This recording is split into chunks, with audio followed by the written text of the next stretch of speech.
যার মিজানের পাল্লায় আমল ভারী হবে সে অনন্তকালের সুখের জান্নাতে বসবাস করবে। যার আমল নামায় মিজানের পাল্লা আমল নামা হালকা হবে তো সে জাহান্নামের নির্মম ভীষণ আগুনের মধ্যে নিক্ষিপ্ত। এজন্য দোস্ত সবাইরে বল, শুধু এই এক বেলার ওয়াজ না, আল্লাহর কথা প্রতিদিন মনোযোগ দিয়ে শোনা উচিত। জুমার বয়ান দিল দিয়া শুনবেন। কেন ঘুমাইবেন, কেন জুড়াইবেন, কেন দুষ্টুমি করবেন? আল্লাহর কথার সামনে কোরআন শরীফে আছে, সরাসরি আছে। আল্লাহ বলেন, আমার কথা যার সামনে বলা হলো অথচ সে তার প্রতি মনোযোগী দিয়ে হলো না। আমান আযলামু মিম্মান যুক্কিরা বিআয়াতি রাব্বি ফাআরাযা সুম্মা আ'রাযা আনহা। আল্লাহ বলেন, আমার কথা যার সামনে পেশ করা হলো অথচ সে তার থেকে বিমুখ, মনোযোগ দিল না। আল্লাহর কসম, আল্লাহ বলছে তার চাইতে বড় জালেম আর কেউ নেই। ওইটা নিকৃষ্ট জালেম, ওটা সীমা লঙ্ঘনকারী বেয়াদব, যার সামনে আমার কথা বলা হচ্ছে অথচ সে আমার কথার প্রতি মনোযোগী নেই। কার সাথে গাদ্দারি করছিস ভাই? কার সাথে? কত বড় মালিকের কালাম, কলিজা ছিঁড়ে যাওয়ার কথা, দিল নড়ে উঠবার কথা। তাকশাইরু মিনহু জুলুদুল্লাযীনা ইয়াখশাউনা রাব্বাহুম। আল্লাহ বলে, কোরআন তো আমি এমন নাজিল করেছি, আমার ইমানদার বান্দা যখন শুনবে তো তার শরীরের চামড়ার উপরে যেই পশমগুলো আছে সেগুলো দাঁড়ায় যাবে।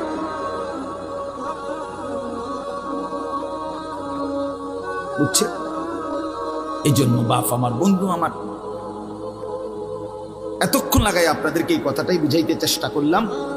আজকের জন্য না, জিন্দেগি পরিবর্তনের জন্য আল্লাহর কথা দিল দিয়ে শুনতে হয়। ছোট হুজুর বড় হুজুর কোনো কথা না, আপনাদের গ্রামের হুজুর আর বাহিরের হুজুর কোনো কথা না। আমিও গ্রামেরই, আমি কোনো মাটির তলের থেকে আসি নাই, চাঁদের দেশ থেকে আসি নাই, ঠিক কিনা বলেন? আমিও এক গ্রামের সন্তান, তো আলামিনও এক গ্রামের সন্তান, মাওলানা ইয়াহইয়াও এক গ্রামের সন্তান, হুজুর এক গ্রামের সন্তান। তাহলে স্থানীয় না দূরের এটা কোনো কথা না, প্রধান বক্তা না বিশেষ বক্তা এগুলো কোনো কথা না, সকালে বলছে না আসরের পরে বলছে এগুলো কোনো কথা না। রাত 10টা বাজে ওয়াজ করলে উনি প্রধান বক্তা, আর আসরের পরে বয়ান করলে উনি সামান্য বক্তা। এই সিদ্ধান্ত কে দিল? বলো কথা, এটা কেমনে ফয়সালা হলো? মাগরিবের পরে ওয়াজ করলে উনি বিশেষ বক্তা, তো নবী সাল্লাল্লাহু আলাইহি সাল্লাম কোনোদিন মাগরিবের পরে বয়ান করে নাই, কথা বলেন না? ফজরের পরে বলে নাই, তো কাজে এটা কোনো বিষয়, এগুলো ধোঁকা। এই প্রধান বক্তা, বিশেষ বক্তা, অল্প বক্তা, সামান্য বক্তা, সাংঘাতিক বক্তা, ভয়ঙ্কর বক্তা, সিরিয়াস বক্তা, উড়াধুরা বক্তা, এগুলো ধোঁকা। বরং আল্লাহর কথা যিনি বলেন, যখনই বলেন তিনিই দামি। আপনার এলাকার হুজুর বললেও দামি, দূরের হুজুর বললেও কি, আপনার মসজিদের ইমাম বললেও দামি, অন্য মসজিদের হুজুর বললেও দামি। এই জন্য এটা গুরুত্বপূর্ণ। এটা যদি আপনি দিলে বসান তাহলে মাখলুক থেকে নজর সরবে। ব্যক্তির মোহর কোনো বিষয় না, জনপ্রিয়তা কোনো বিষয় না, আল্লাহর ইচ্ছা। আল্লাহ কখনো কাউকে 1000 মানুষের জন্য কবুল করে, কেউ 100 জনের সামনে বলে, কেউ 1 জনের সামনে বলে, এতে কোনো অসুবিধা নেই। কথা বলেন না কেন? কোনো অসুবিধা নেই। আমার জিন্দিগির 20 বছর, তা আমরাও তো একসময় 10 জন 5 জন মানুষের সামনে কথা বলছি, তো কি হয়েছে? এতে কি হয়েছে? কি? এজন্য ভাই বাবা, প্রত্যেকের দিল থেকে মাখলুকের খেয়াল সরাবে যে আমার আল্লাহর কথা হচ্ছে। কে বলতেছে হাবশি গোলাম না কালো গোলাম, এটা দেখার বিষয় না। আমার মালিকের কালাম। কার কালাম? আমার আল্লাহর কথা, আমার রসুলের কথা। এরপরে আর কি? এরপরে আর কি? এই জন্য ইনশাআল্লাহ ওলামায়ে কেরামের কথাগুলো সব সময় মনোযোগ দিয়ে শুনলে ভাই বরকত হবে। ধীরে ধীরে বদলাবে, ধীরে ধীরে বদলাবে। মুসলমানের ছেলেরা, বাবারা, 1 মিনিট বাপ আমার, এই যে কয়জন বসছো ভাই, ভাইবা দেখো 365 দিনে 1 বছর, 1 বছর কোনো দিন যে ফজরের নামাজ পড়লা না, তোমার এটা কেমন জিন্দেগি বাপ? কি পরিমাণ আল্লাহকে ভুলে গেছো? তোমার উপরে খোদার কি পরিমাণ লানত করছে, অভিশাপ করছে। 1 বছরে কোনো দিন ফজরের নামাজ পড়লো না, বাবা জীবিত, মা জীবিত, মুসলমান, বাপ মার ঘরে ঘুমায়, অথচ কত বড় জানোয়ার এটা। এটা তো আস্তা জানোয়ার, এটা তো মানুষের বাচ্চা না, এটা তো আস্তা জানোয়ার। এটা তো একটা চতুষ্পদ জানোয়ার ছাড়ার কিচ্ছু, জন্তু ছাড়ার কিছু না। মুসলমানের বাচ্চা কেমনে এতদিন আল্লাহকে বলে থাকে? 30 বছর মানুষের মিথ্যা বলে, একজন মুসলমান বুঝি 30 বছর সুদ খায়। কি বলেন বলে? 30 বছর আপনার ঘরের নাচ গান চলবে, প্রতিদিন নর্তকী নাচবে, টেলিভিশন, নাটক, সিনেমা চলবে। আহা, আখিরাতের কথা কোনোদিন মনে পড়বে না? কোনোদিন কি বলবেন না যে এগুলা গুনাহ? 30 বছর লাগাতার মিথ্যা বলবেন, গালি দিবেন, ওজনে কম দিবেন, এ কেমন জিন্দেগি বাবা? 60 বছর বয়স, এখনো বিড়ি সিগারেট খান, কতদিন পরে মনে পড়বে কবর? 60 বছর বয়স, কথায় কথায় গালি দেন, কত বছর পরে মনে পড়বে কবর? 60 বছর বয়স, চা দোকানে বসে বসে রঙিন টেলিভিশনে নর্তকীর নাচ দেখেন, তাহলে আরো কত বছর পরে মনে পড়বে আপনি মরবেন? ইনসাফের কথা কোন, বিচারের কথা কোন? এখনো মরার সময় হয় নাই, এখনো ফল পাকে নাই, এখনো হায়াত শেষ হয় নাই। দুনিয়া আরো ভোগ করবেন, কবরে যাইবেন না তাইলে? আপনি তাইলে মরবেন না চাচা? আহা বাপ, কেমনে বলবেন? আলাম ইয়ানি লিল্লাযীনা আমানু আন তাখশা কুলুবুহুম লিযিকরিল্লাহ। রব্বুল আলামিন বলেন, মুমিন ইমানদার, আমি আল্লাহর ভয়ে, আমার স্মরণের জন্য, আমার জিকিরের জন্য তোমার দিলটা নরম হওয়ার সময় আজও কি হয়নি? আলাম ইয়ানি, আজও কি হয়নি বান্দা? আজ অনেক দিন হয় আমারের সেজদা দাও না, তাহলে কি বান্দা আর কোনদিন সেজদা দিবা না? আল্লাহ ডাক দিয়ে বলে, বান্দা তাহলে আর কোনদিন বুঝি হালাল খাইবা না? আমি যে তোমার জন্যই জান্নাত বানিয়েছিলাম, কেমনে প্রত্যাখ্যান করে দিলা? শুধু এইটুকু দুনিয়া পেয়েই কেমনে খুশি হয়ে গেলা? এটুকু দুনিয়া তো আমি জন্তু জানোয়াররাও খাওয়াই, এটুকু দুনিয়া তো আমি কাফের বেঈমানকেও খাওয়াই, সামান্য এটুকু দুনিয়া নিয়েই খুশি হয়ে গেলা? অনন্তকালের আখিরাত তাইলে নিবা না? কুলু ওয়া তামাত্তাউ কালিলান ইন্নাকুম মুজরিমুন। আল্লাহ বলেন, নাফরমান পাপী বান্দা, অল্প সময়ের জন্য দুনিয়া খেয়ে নাও, দুনিয়া ভোগ করে নাও। ইন্নাকুম মুজরিমুন, শুধু কেবল মনে রাখো তুমি কিন্তু নাফরমান। খাও, নাস্তা খাও, রাতের খানা খাও, শুধু বান্দা মনে রাখো ফজরের নামাজও পড়ো নাই, এশার নামাজও পড়ো নাই। খাও বান্দা, খানা দুনিয়া আমি আটকাবো না, শুধু মনে রাখো আমি হাসরের ময়দানে কিন্তু ছাড়বো না। ইন্না লাদাইনা আনকালাও ওয়া জাহিমা। আল্লাহ বলেন, আমি কিন্তু আগুনের শিকল বানিয়ে রেখেছি, জাহান্নামের আগুন কিন্তু প্রস্তুত করে রেখেছি। দুনিয়া তো আমি খাইতে দেই বান্দা, দুনিয়া আটকাই না, ডাকলেও খাওয়াই, না ডাকলেও খাওয়াই।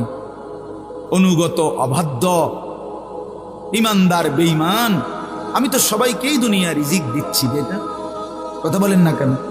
সূর্যের আলো কাফের বেঈমানের বাড়িতে ওঠে না? চাঁদের আলো ওঠে না?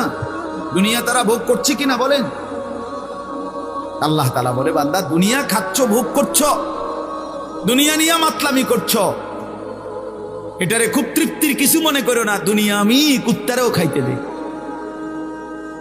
ছেলেরা মনে রাখো, শুধু ভাত মাছ খাইতে পারতেছো আর ঘুমাইতেছ, আর মোবাইল টিপতেছো, আর নর্তকী দেখতেছো। আল্লাহ চিনো না, আখিরাত চিনো না, কবর চিনো না, মৃত্যু চিনো না, জাহান্নাম বুঝো না, জান্নাত বুঝো না, আল্লাহর ভয় বলতে কিছু চিনো না। শুধু মনে করছো খাইতেছো আর ঘুমাইতেছো।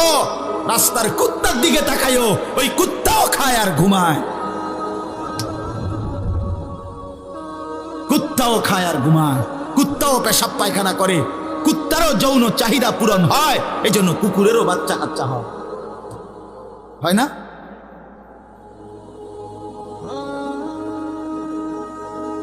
আল্লাহকে কেন ভুলে যাব আমরা? মালিক কেন ভুলে যাব? বানানেওয়ালা ভুলে যায় কিভাবে? একটা সেজদা দিতে মন চায় না, এক ওয়াক্ত নামাজ পড়তে মন চায় না। তুই কোন মানুষের বাচ্চা? তোরে জন্ম দিছে কয়ে? তুই মায়ের পবিত্র দুধের 2 বছর মায়ের পবিত্র দুধের অপমান করলি না ফরমান।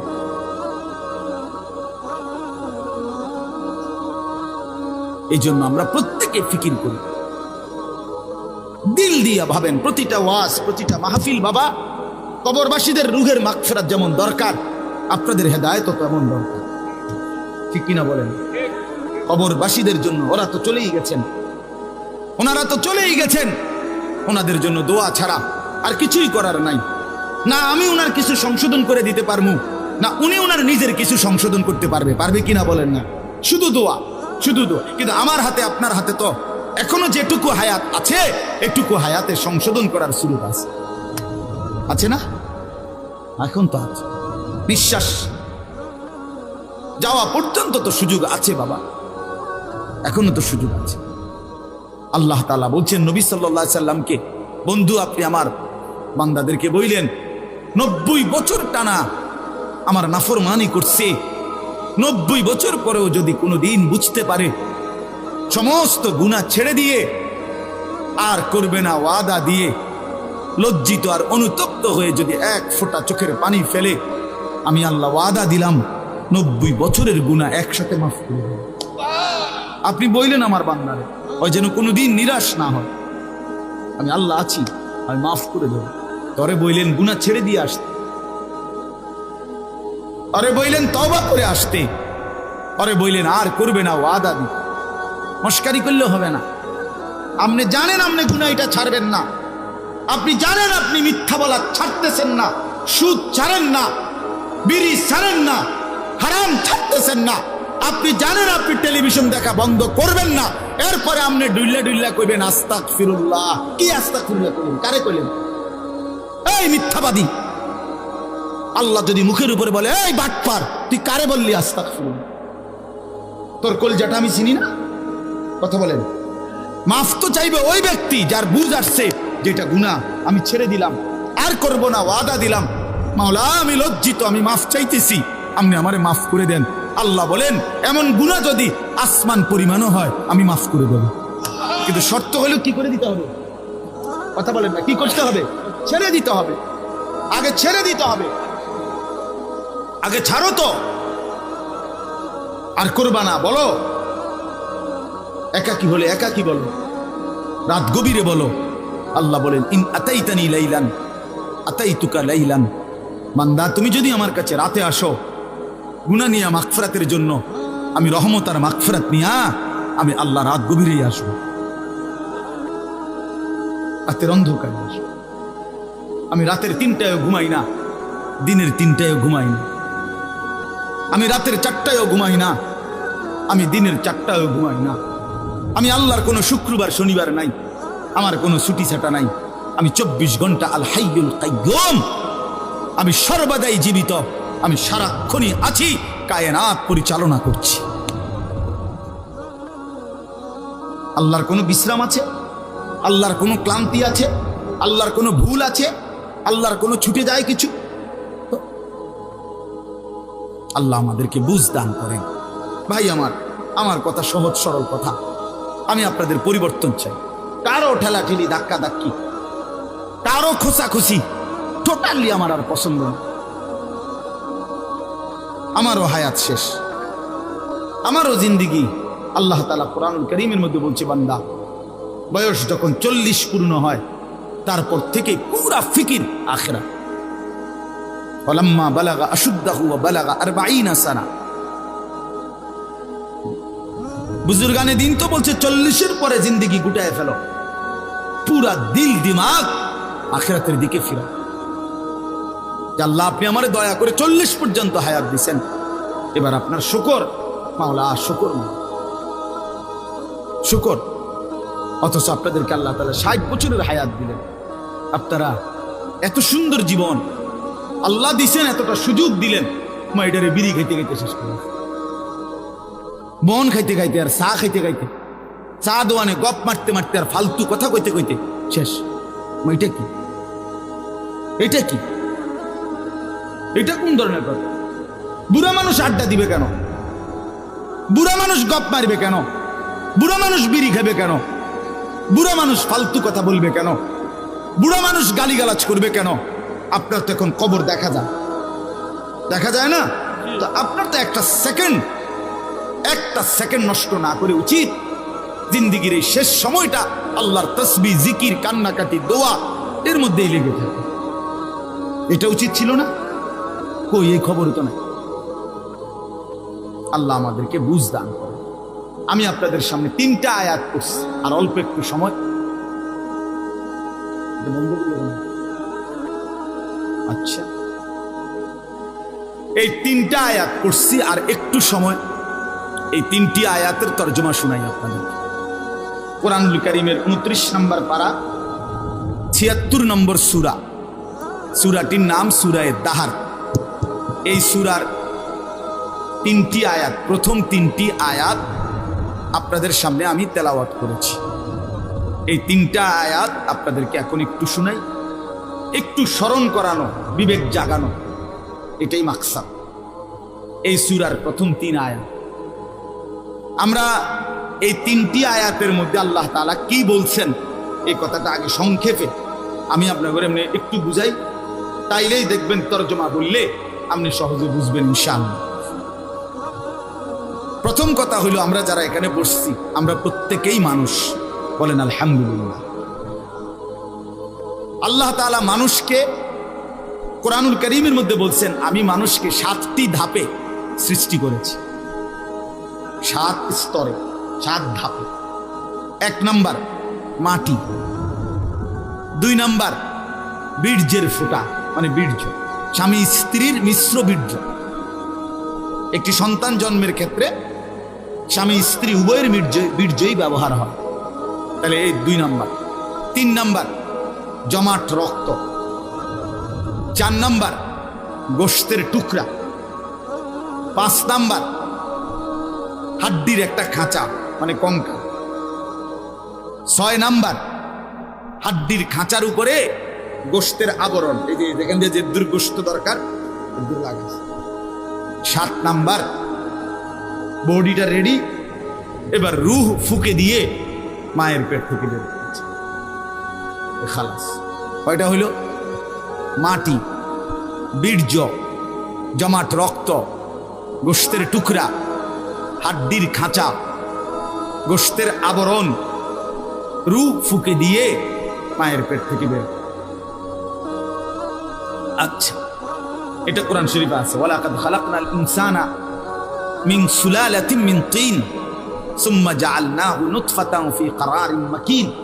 সূরা মুমিনুনের মধ্যে 18 নম্বর পারায় এই ধারাবাহিক এই 7টা ধাপ আল্লাহ তাআলা বর্ণনা করছেন। এখন ভাবেন, সেটা হলো মাটি থেকে আল্লাহ আমাদেরকে সৃষ্টি করেছেন। এখন এই কোটি কোটি মানুষ, তাদের প্রত্যেকের সৃষ্টির যে উপাদান মাটি, সেই মাটিটা আল্লাহ তাআলা কত হাজার বছর, কত যুগ, কত লম্বা সময় ধরে এই পৃথিবীতে সংরক্ষণ করেছেন, সেটা এক আল্লাহ ছাড়া আর কেউ জানে। আমারে আপনারে বানাইতে যে মাটিটা ব্যবহার হয়েছে, সেই মাটিটা এই পৃথিবীর জমিনে কতদিন ধরে ছিল, কোথায় ছিল, কখন ছিল, কেমনে ছিল, পৃথিবীর কারো কোনো লিস্টির মধ্যে, হিসাবের মধ্যে, কাগজে, পত্রে, কলমে, নামে, উল্লেখে ছিল। শুধু জানতেন কে? বলেন না। 2 নাম্বার, মাটি থেকে সরাসরি বীর্য না, বরং মাটি থেকে আল্লাহ তাআলা স্বাভাবিকভাবে নির্দিষ্ট পরিমাণ খাবার, আমাদের যে খাবার আমরা খাই, এই মাটি থেকে আল্লাহ তাআলা জমিন থেকে খাবার উৎপাদন করেন। সেই নির্দিষ্ট খাবার থেকে একটি নির্দিষ্ট পরিমাণ খাবার আমার বাবা খাইছে, আল্লাহ খাওয়াইছেন তারে। সেখান থেকে নির্দিষ্ট পরিমাণ বীর্য আমার বাবার পিঠে আল্লাহ তাআলা তৈরি করছেন। অতঃপর একটি নির্দিষ্ট সময়ে বাবা মায়ের মিলনের মাধ্যমে উভয়ের মিশ্র বীর্য মায়ের জরায়ুর মধ্যে আল্লাহ তাআলা একত্রিত করেছেন। সেখান থেকে পরবর্তীতে আরো 9 মাস 10 মাস লাগায়া ধীরে ধীরে ধীরে ধীরে সমস্ত কার্যক্রম সাইরা একদিন আমার এই পৃথিবীর আলো দেখাইছে। এখন আমি কল্পনা করেন, আমরা প্রত্যেকে 1 মিনিট চিন্তা করি, কতদিন যাবত আমি মাটি ছিলাম, কতদিন যাবত কোন খাদ্যের সাথে আমি মিশেছিলাম, আমার অস্তিত্ব কোন খাবার থেকে আমার বাবার বীর্য হয়েছে, মায়ের সাথে কখন মিলন হয়েছে। নির্দিষ্ট সময়ে মায়ের জরায়ুতে আল্লাহ তাআলা উভয় বীর্যের ফোঁটা একত্রিত করেছেন। এরপরে এই লম্বা সময় লাগাইয়া আবার আমার ধীরে ধীরে বানাইছেন। এই যে যুগের পর যুগ লম্বা সময়, কখনো মাটি, কখনো খাদ্য, কখনো বীর্য, এইভাবে যে ছিলাম আমরা, আল্লাহ তাআলা বলে, বান্দা তোমরা কি জানো এই লম্বা সময়ে শুধুমাত্র আমি কেবল জানতাম, পৃথিবীর কোনোখানে তোমার কোনো নাম নিশানা, আলোচনা, বিশ্লেষণ, পর্যালোচনা, তোমারে নিয়ে কারো কোনো আলোচনাই ছিল না। এত লম্বা সময় ধরে, এত দীর্ঘকাল থেকে তোমারে আমি আগলাইয়া আজকে আমি মায়ের পেট থেকে তোমারে পৃথিবীর আলো দেখাইলাম, এতদিন পর্যন্ত তোমারে আমি সংরক্ষণ করলাম। তুমি কি একবারও জানতে চাইলা না আমি তোমারে এতদিন লাগাইয়া কেন বানাইলাম, এত যত্ন করে তোমারে কেন বানাইলাম, এত লম্বা সময় লাগাইয়া কেন বানাইলাম, কতদিন ধরে মাটি হিসাবে রাখছি তুমি তো জানো না, কেউ জানে না। কতদিন হিসাবে খাবারের মধ্যে রাখছি কেউ তো জানে না। এই যে লম্বা সময় লাগাইয়া তোমারে আমি বানাইলাম, মায়ের রেহেমের মধ্যে 10 মাস কেন লাগাইলাম আমি তো চাইলে, আচ্ছা আপনারাই বলেন, আল্লাহ তাআলা চাইলে কোন, এটা বললেই তো হয়ে যায়, ঠিক কিনা বলেন না? এটা আমরা সবাই জানি না। আল্লাহ তাআলা কোনো কিছু সৃষ্টি করতে চাইলে ঘন্টা 2-4 ঘন্টা লাগবে নাকি? মেশিন চালু করতে হবে নাকি? আল্লাহ বলবেন কোন ফায়াকুন, হয়ে যায়। আরে হাদিসের মধ্যে আরো সুন্দর কথা আছে। নবী সাল্লাল্লাহু আলাইহি সাল্লাম বলেন, আল্লাহ তাআলার ক্ষমতা এত বড়, এত মহান, যে আল্লাহ তাআলা যদি কোনো কিছু বানাইতে চান তাহলে কুন, এই কুন বলতে 2টা অক্ষর, কাফ নুন পেশ, কুন মানে কাফ এবং কি নুন। আল্লাহ নবী সাল্লাল্লাহু আলাইহি সাল্লাম বলেন, আল্লাহ তাআলা বানাইতে চাইলে কুন, এটা পুরাটা বলতে হয় না, বরং কাফ এবং নুন এর মাঝখানে থাকতে থাকতে হয়ে যায়। মানে কোন শব্দটা পুরা কি করতে হয় না, শেষ করতে হয় না, তার আগেই হয়ে যায়। সুবহানাল্লাহ, এত বড় মহান ক্ষমতাধর আল্লাহ, সেই তিনি আমারে এত লম্বা সময় লাগাইলেন কেন? আমাদের তো একটু ভাবা উচিত ছিল ভাই। ছেলেরা আমার বাবা আমার, আর সবাই, আমিও ভাবি, আপনিও ভাবেন, একটা বার তো ভাবা উচিত ছিল এত লম্বা সময় লাগাইয়া। আমার যখন কোনো নাম নিশানা ছিল না, তখন আল্লাহ তাআলা একদিন আমারে বাবা মায়ের মিশ্র বীর্য থেকে ধীরে ধীরে আমারে মায়ের পেটে রেডি করলেন। কেন করলেন? কেন করলেন? বসে বসে মোবাইল টিপবা ভাই? এই জন্য শুধু কেবল নারী দেখবা, নর্তকী দেখবা, সারা রাত উলঙ্গ ছবি দেখবা, জিনা ব্যভিচারের আড্ডায় যাবা, মদ জুয়ার আড্ডায় যাবা, আর অসৎ বন্ধুদের সাথে সারাদিন আড্ডা দিয়ে এই সুন্দর হায়াত, এমন সুন্দর চেহারা, এমন চমৎকার নাক কান হাত পাওয়ালা বডি তিলে তিলে শেষ করে দিবা, নষ্ট করে দিবা।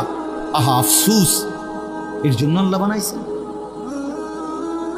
হায় হায় বাপ, মাঝ বয়সী চাচা আপনারা বলেন, জিন্দেগি আল্লাহ তাআলা কেন দিলেন?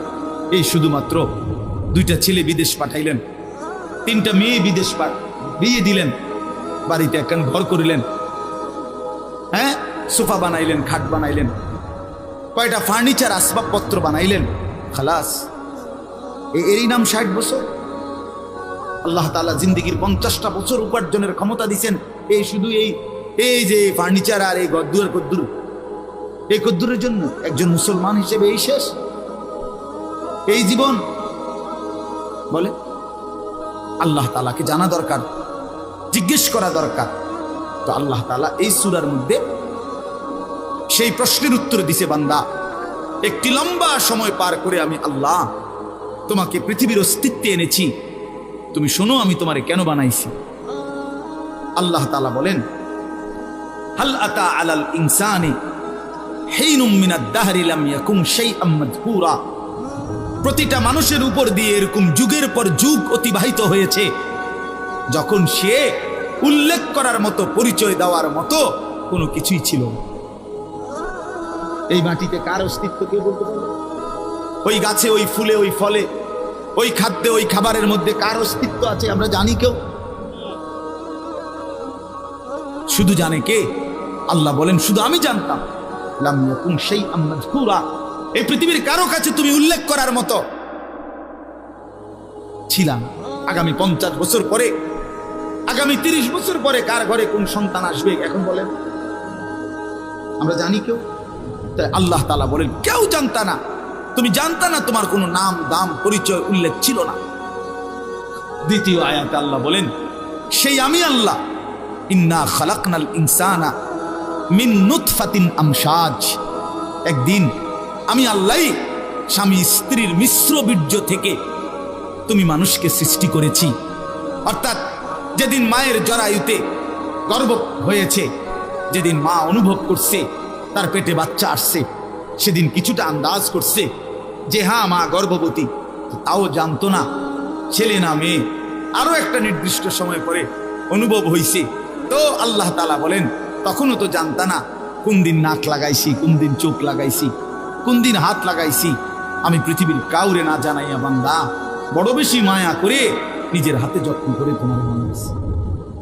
আমি একাই বানাইছি, একাই বানাইছি, অন্ধকারে বানাইছি। তোমার মারে ডিস্টার্ব করি নাই, বাবারে ডিস্টার্ব কেউ রে কোনোদিন কিছু বলি নাই। আমি আল্লাহ একাই বানাইছি। তো এরপর আল্লাহ বলেন কেন বানাইলাম শোনো, নাবতালিহি, আমি আল্লাহ প্রতিটা মানুষকে বানিয়েছি পরীক্ষা করার জন্য।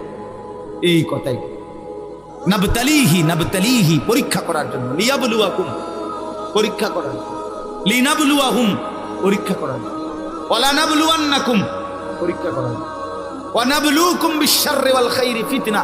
এই কথাটা বিশ্বাস করেন, কোরআন শরীফ আল্লাহ বারবার বলছে এই তোমারে পরীক্ষার জন্য, পরীক্ষার জন্য, পরীক্ষার জন্য, পরীক্ষার জন্য।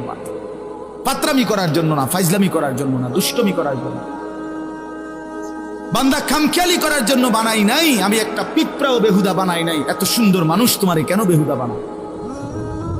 আল্লাহ তাআলা বলেন আমাদেরকে আল্লাহ তাআলা বানিয়েছেন পরীক্ষা করার জন্য। কি করার জন্য বলেন না ভাই? আমার কথা শেষ তো, বলেন কি করার জন্য? আবার বলেন, আবার বলেন, আবার বলেন। এখন প্রশ্ন হলো কি পরীক্ষা? আল্লাহ তাআলা বলেন পরীক্ষা হলো এই, আমি তোমার একটা নির্দিষ্ট হায়াত দিলাম, তাও কদ্দুর আমি জানি, তুমি জানো না। শুরুটা যেরকম তুমি জানো না, এখনটাও তোমার কইতাম না।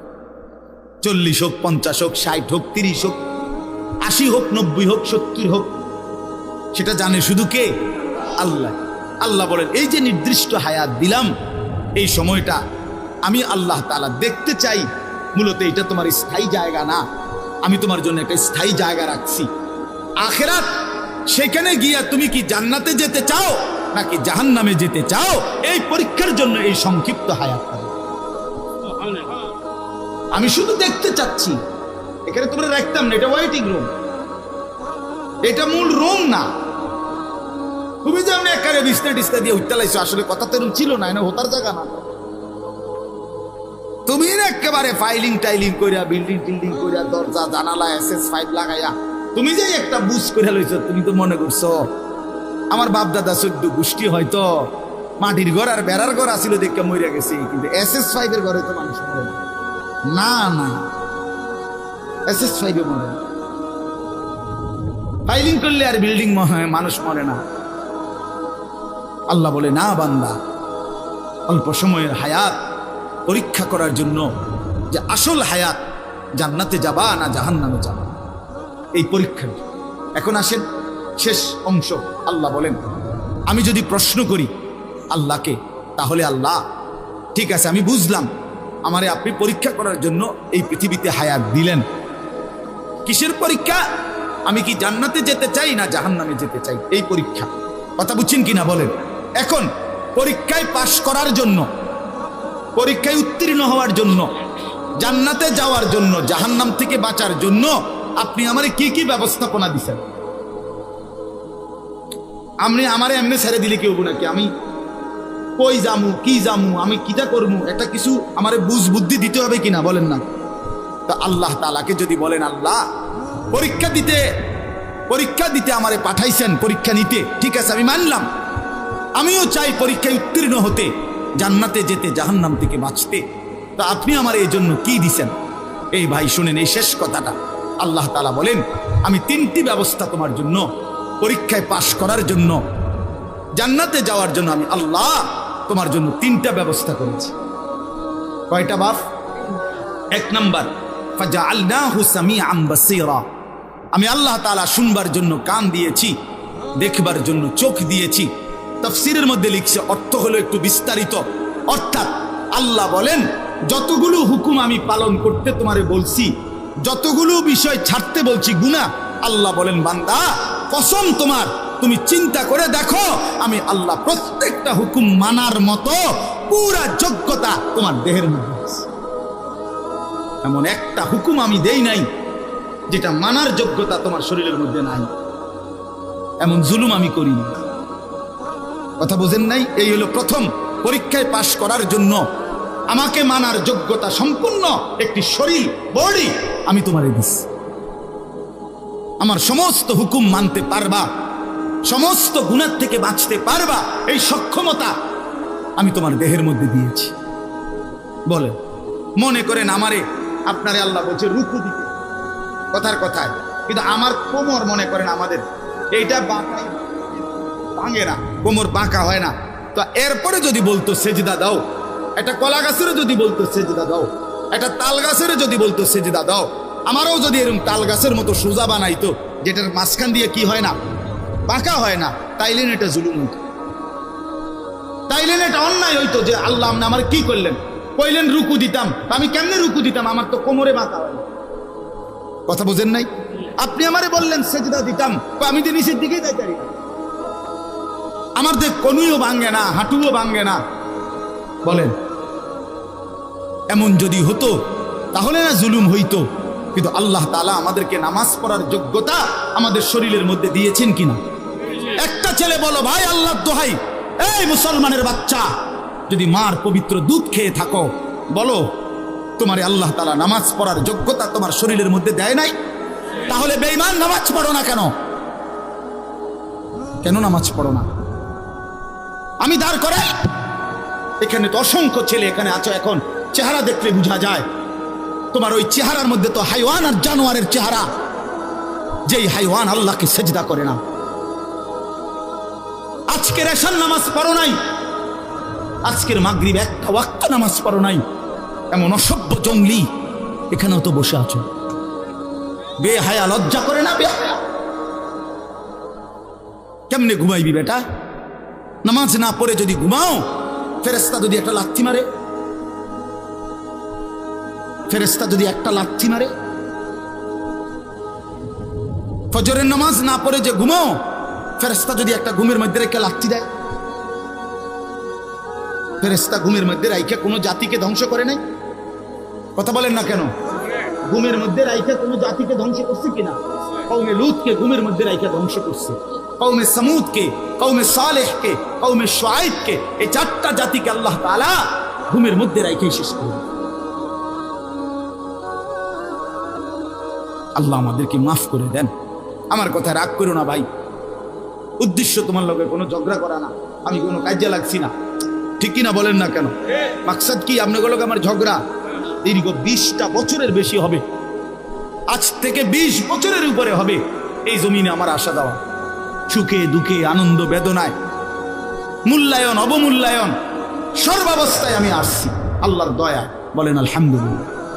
আলামিন আমার কাছে মাদ্রাসায় গেছে, আমার অনেক অনেক মহব্বতের ছাত্র, প্রতিটা ঈদ, রমজানের ঈদ, কোরবানির ঈদ, আমার একমাত্র ছাত্র হয় এই ছাত্র, এই আলামিন, হে একমাত্র আমার একজন ছাত্র ব্যতিক্রম, যার একটা আমল আমি সবসময় বলি যে প্রত্যেক ঈদের দিন ওই আর কেউ ফোন করুক বা না করুক, হে আমারে ফোন করে, ভালো আছেন নিউজ, আজীব, এটা তার সবসময়ের আমল। বহুদিন যাবত আমি দেখছি। আল্লাহ তাআলা উত্তম বিনিময় দান করেন। আমার বাপ, আমি আপনাদের কাছে অনুরোধ করছি, আল্লাহ তাআলা বলেন, 1 নম্বরে বান্দা আমি তোমাকে আমাকে মানার যোগ্যতা সম্পন্ন শরীর স্বাস্থ্য আমি দিয়েছি। আমাদের নামাজ, রোজা, ওযু, গোসল, জিকির, তাসবিহ, তেলাওয়াত, হজ, কোনটা পালন করার যোগ্যতা আমাদের শরীরে নাই? কথা বলেন না বাপ, বলেন না, আমার কথাটা বুঝছেন কিনা বলেন। এবার শেষ আয়াত, মৌলানা হুসাইন আসছে, ও আমাদেরও অনেক মহব্বতের, আমিও ব্যক্তিগতভাবে তারে অনেক মহব্বত করি, আমারও সে অনেক মহব্বত করে। তো তৃতীয় শেষ আয়াত হলো আল্লাহ তাআলা বলে, দ্বিতীয় ব্যবস্থা, দ্বিতীয় আর তৃতীয় একসাথে বলছে, ইন্না হাদাইনাহুস সাবিলা। আল্লাহ বলে, বান্দা একে তো শরীরের মধ্যে আমারে মানার যোগ্যতা দিছি, দ্বিতীয়ত তোমারে যোগ্যতা দিয়া নিজের হাতে ছেড়ে দেইনি, বরং আমি এরপরে আরো 2টা ব্যবস্থা করছি। 1 নম্বরে তোমারে বুঝাইয়া বলার জন্য, পরীক্ষায় উত্তীর্ণ হওয়ার জন্য, জান্নাতের রাস্তা পাওয়ার জন্য আমি আল্লাহ যুগে যুগে নবী এবং রাসূল আর নবী রাসূলদের পরবর্তীতে ওলামা, আউলিয়া, বুজুর্গ, আল্লাহর প্রিয় বান্দা, ওলামায়ে কেরাম, আউলিয়ায়ে কেরাম, আমি আল্লাহ যুগে যুগে তোমার কাছে পাঠাইছি, তোমারে আল্লাহর রাস্তা, আখিরাতের রাস্তা, জান্নাতের রাস্তা, পরীক্ষায় পাশ করার রাস্তা বুঝায় দেওয়া।